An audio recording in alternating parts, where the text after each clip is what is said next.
if you're starting to have multiple play lines, that's when you're going to start going up into that A tier, and S tier, you have more. Hello and welcome to the Forgeborn Finishing School. Kckid and Koar here. We'll be analyzing Forgeborn battles to help take your game to the next level. Hey everyone, welcome back. This week we're going to start a two-part series, essentially talking about how we rate Solforge Fusion decks or half decks. Really it's for fused decks, but the same thing goes for half decks. You just have to understand what their comparable partner could be. But we're going to break that down because there's been a lot of good discussion recently in the Discord about rating decks, people dropping their deck links into the chat and asking other players to rate it, which I think is a lot of fun. A lot of people enjoy that and spurs a lot of good conversation. And so we thought, why don't we give our thought process on how we rate these decks, and we'll go through that here, kind of the tiering system on this first episode, and then next week we will start putting in some of the archetypes and show you some decks from previous events or decks that are out there you might run into, put into that tiering system. Before we get too deep into that, we're going to cover just a couple of events. Greg, tomorrow you're heading out to the Great Plains Festival to take part in the Solforge Fusion Sealed event there in Nebraska. Yeah, up in Lincoln, Nebraska. Gonna hit that up. Hang out with Joel, Nolan, Brandon. Should be a lot of fun. Nice. That'll be a little mini get together before FuseFest 2.0, which is coming up at the end of April. And then I did want to cover another event that I just kind of found if you go into the events page on Solforge, this is the new highlighted one. I hadn't seen it before, so let's just take a quick look at this. This is a digital client starters only event, Saturday, March 30th at 10 a.m. So this is on a weekend, and basically you're gonna enter the event. It looks like it's a 5-round Swiss event, and you have to use the starter decks that are given to everyone, the digital starter decks, when you now create an account. So you get Tempest, Utera, Aloyan, Necrium. You're going to fuse one of those, and that's what you're going to play with in this event. Well, spoiler, as we get to the end of next week's episode, I think this might just end up being the Aloyan Tempest Throwdown. But we'll see how it goes. I'm very interested to see how this shakes out and what goes on top. I haven't fully looked at my calendar. I don't think I'm going to make it. I feel like I'm plugged up that weekend, but if you do attend this event, it does look like there is another chance to get a campaign node commemorating your victory. So kind of like the Kickstarter exclusive event that kicked off. The Puffin Man and myself were able to go undefeated in that event, so we're getting a campaign node commemorated for that. This event as well. Don't know if you go undefeated or if there's a top cut or anything. It doesn't look like there's a top cut, so I'd assume the same thing goes. If you go 5-0, you're going to get a node commemorated after you. So it's a very cool reward, something that's going to last and go throughout the digital game. That'll kind of always be there as a little Easter egg for you. So definitely something to strive for. So with some of the news out of the way, let's jump straight into the tiering system, Greg. And you and I have always kind of, in a small group of other people too, I would say, I've always kind of thrown around the S tier, A tier, B tier, C tier. Never the D tier.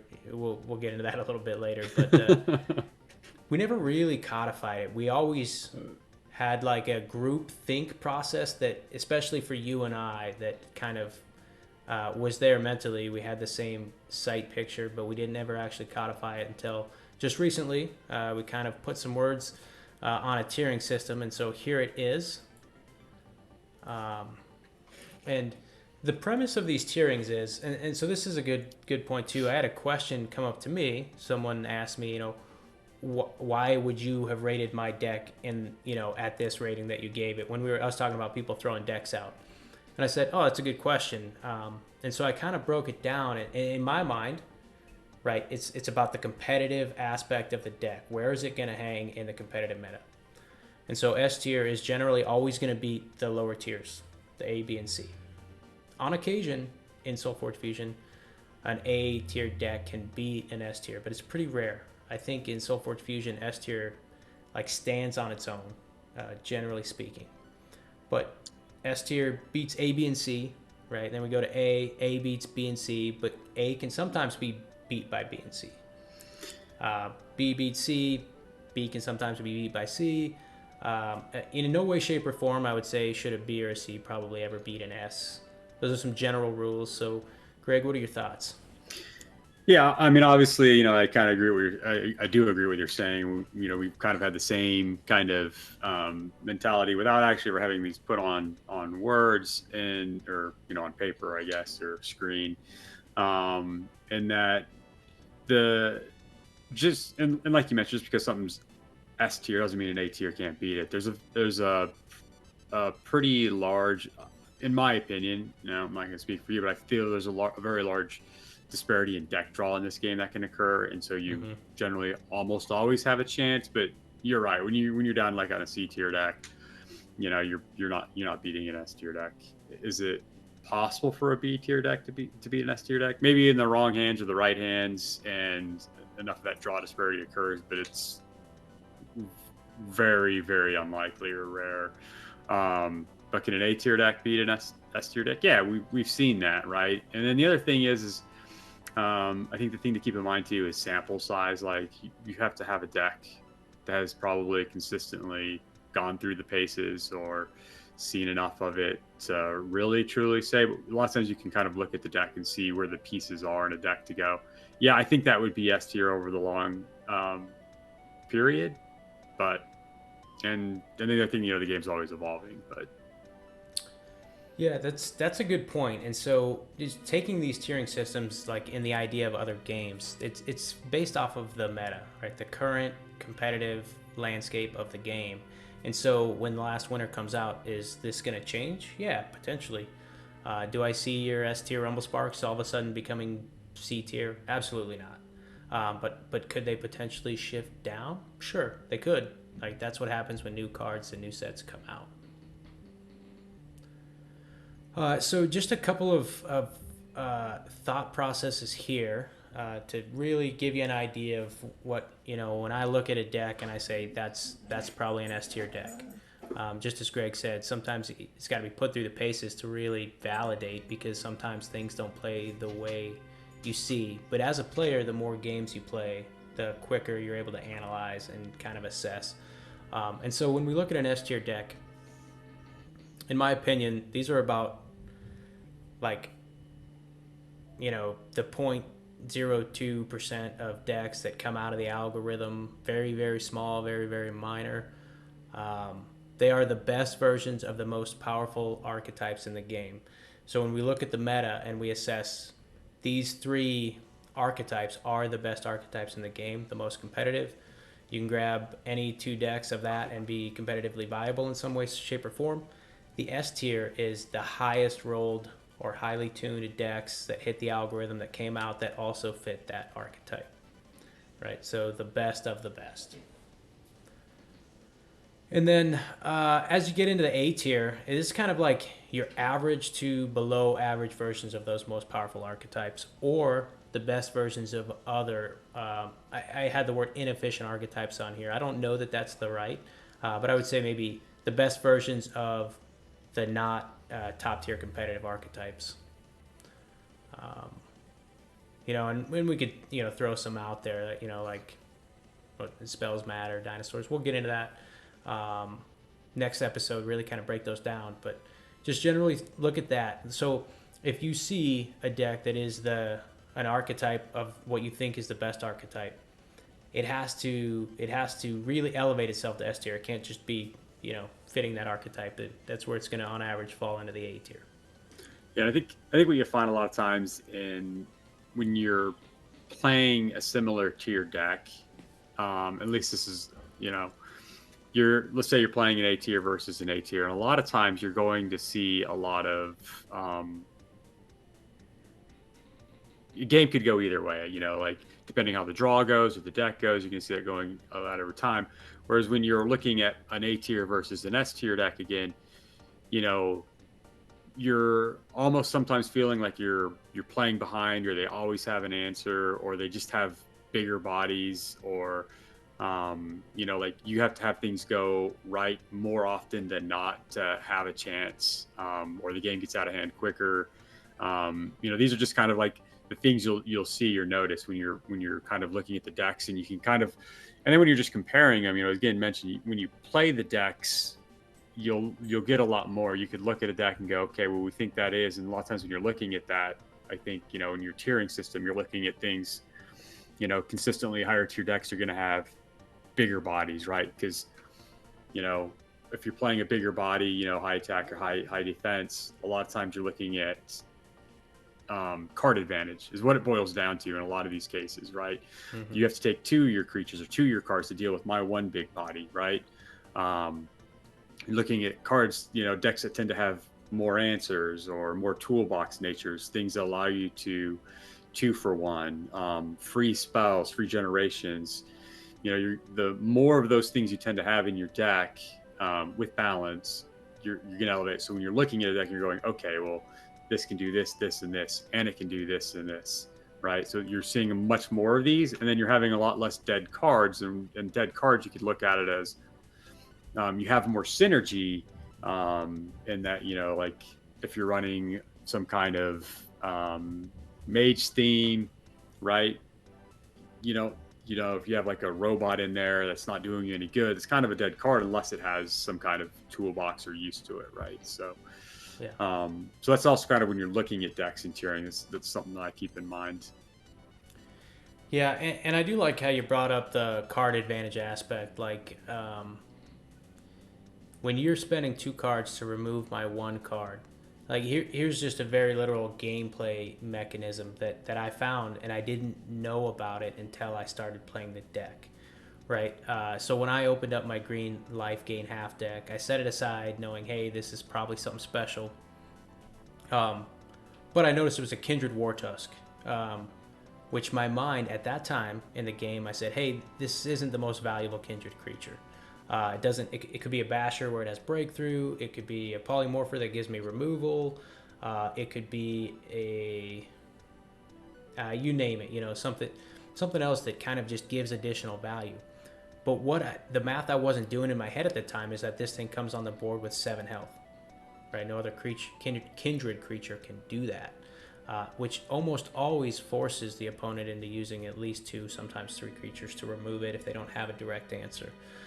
And so those are the really small nuances that kind of flip up what makes a card hit the next level, right, of a tiering system. And then it's not always just the 1 card, right? The one-offs make the little bit of difference, and then when you bring them all together, they make a body that could reach up to S tier or fall at A tier. But yeah, it was a great point about creature removal, and that's just an instance I want to throw out, right? Where I first saw a card, didn't really realize its value until throwing it on the board, playing it a couple of times, and realizing what was making it valuable. Yeah, and not to go too much in the weeds on that particular one, but it also allows you to set up those cards, give you setup for possibly future turns because they may not be able to just deal with it right away. And so what that does is it gives your deck more consistency, right? Like I don't have to have this card in my hand with the other card in it right now. Um, I can play this and then have a higher chance of getting the cards I need next turn because you're going to see another 25% of your deck. So, as an example, let's say you had a Kindred Raptor instead, you're probably not going to be able to do that. It's going to be very easy for them to deal with it in one turn. And then if you didn't have that card in your hand with the health gain to bump it up right there, you're in a bad position. Whereas with the Tusk, I think is better than just having that Raptor, right? So Yep. that's a good example of what cards will, deck advantage as well as consistency. And that's the other thing that you're going to see a lot of times in these higher tier decks is the consistency, which basically comes down to synergy and having the opportunity to do what you need to do, regardless of what your opponent does to you. Yep. And it's okay to reach outside that synergy a little bit. Not every card's going to be synergistic, but when your card's not synergistic, it also has to be of a higher caliber card, right? The higher caliber card, we'll say the average caliber level card of your deck, is also helps tier it into these systems, right? So if I have I don't know, let's call it a camouflage druid in a deck that has no replacement synergies, no minion synergies, and no real viable need for stealth. Even though the Camouflage Druid in a Dark Forge Drain deck is a pretty cool card, in a different deck it's not, right? So you gotta just keep those things in mind. It could be a Shard Plate Delver that comes in as a 5/6, decent stat body with Breakthrough. That for that purpose might be better than a Druid. Yeah, But it's so it, then you're getting the like dead cards, right? And is it a dead card? And in some cases, there is probably a very small niche where the card still could be useful, dropping 2 bodies in a turn. But yeah. again, depending on play styles and whatnot, those are something to keep in mind when you're looking at it, right? Yeah. Okay. So good tangent there that kind of explained how we get into some of these cards, some of the nuances. Let's drop down into the B and C. Just quickly cover those. And so this is where I do want to talk about. Personally, I don't think there's a D tier deck in Soulforge, and the exact reason is exactly what you said before, Greg. The variance in this game is pretty astronomical. That the difference between a D and C tier deck would be negligible to me. At that point, we're just throwing random cards on the table, and someone's going to win because they didn't see the coolest card in their pile of random cards that deck cycle, right? So B here is where I put it in the words, has a slight advantage over C tier decks. Like, are you gonna on average win? Sure, but that's probably like a 60-40 split, maybe a little more. But C tier decks with this game's variance can oftentimes go toe to toe with B tier decks. And then when you get to these small margins, I do think player skill does make quite a bit of difference. When you're talking the smaller margins, of course. So B often has a decently strong single play line. So it has an out, like it might have a finisher, but to get there, it's got to go down that play line and it can't be deterred. So it has little redundancies and it has synergies. So some thought process went into fusing these decks together. That's in my mind what really separates B and C tier. Is I saw two things and I said, hey, this looks okay and this looks okay, and they look like they would do things together. And so I've fused them together. But it also, so this is where you get to the lower tier, below average versions of those archetypes that aren't quite capable of reaching S tier and only can reach A tier when they're really highly tuned. Yeah, I think you bring up one big thing mentioned in here and one kind of side thing here related to C tier decks, right? I think I'll go over the first thing you brought up. I thought it's really important, and it's often has a decently strong single play line, right? If you're starting to have multiple play lines, that's when you're going to start going up into that A tier, and an S tier. You have more than one. Like, you have to have more than one. If you're relying on one thing, it's not an S tier. I'm sorry, right? If you have multiple ways to hit your opponent or multiple ways to create avenues of opening, different cards, different strategies, controlling the board, removal, as well as how you punch big guys through, what options you have. The more options you have, the better your deck's going to be. Whereas, like you mentioned, the B lines, you have one strong play. It's going to do pretty well. And then in the C tier, the lack of that, right? And you could say, toss two things together. They have to be two things that work well together, not just kind of like they both kind of do the same thing and you kind of got stuff tossed in there, right? And that's where you get kind of that C tier line. And I can put together. I'm going to bring this up, but you can toss two spell lines together and you have some spells. But if you don't have a lot of fun spell synergy, it's going to sit in C tier. Yeah. But you put a very powerful spell knight with other things that drive off of spells and ways to generate free spells. You've just elevated that up to a B tier, right?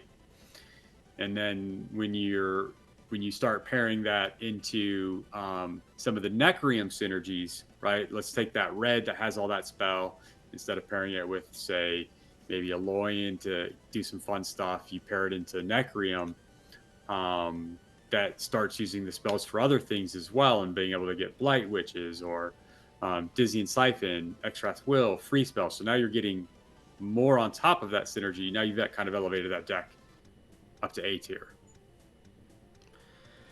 Yeah, it's a lot of good points, and what I think it all kind of like to wrap it into as well is like if you go to look at any of the online competitive events, and by competitive I mean the online events. If you're doing an online event, it's competitive in nature because most of the people that play there on average are pretty good, have pretty strong decks.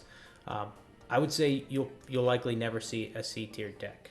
So, which is another reasoning why I don't believe that D tier really fits the Solforge Fusion aspect, at least for talking about it competitively.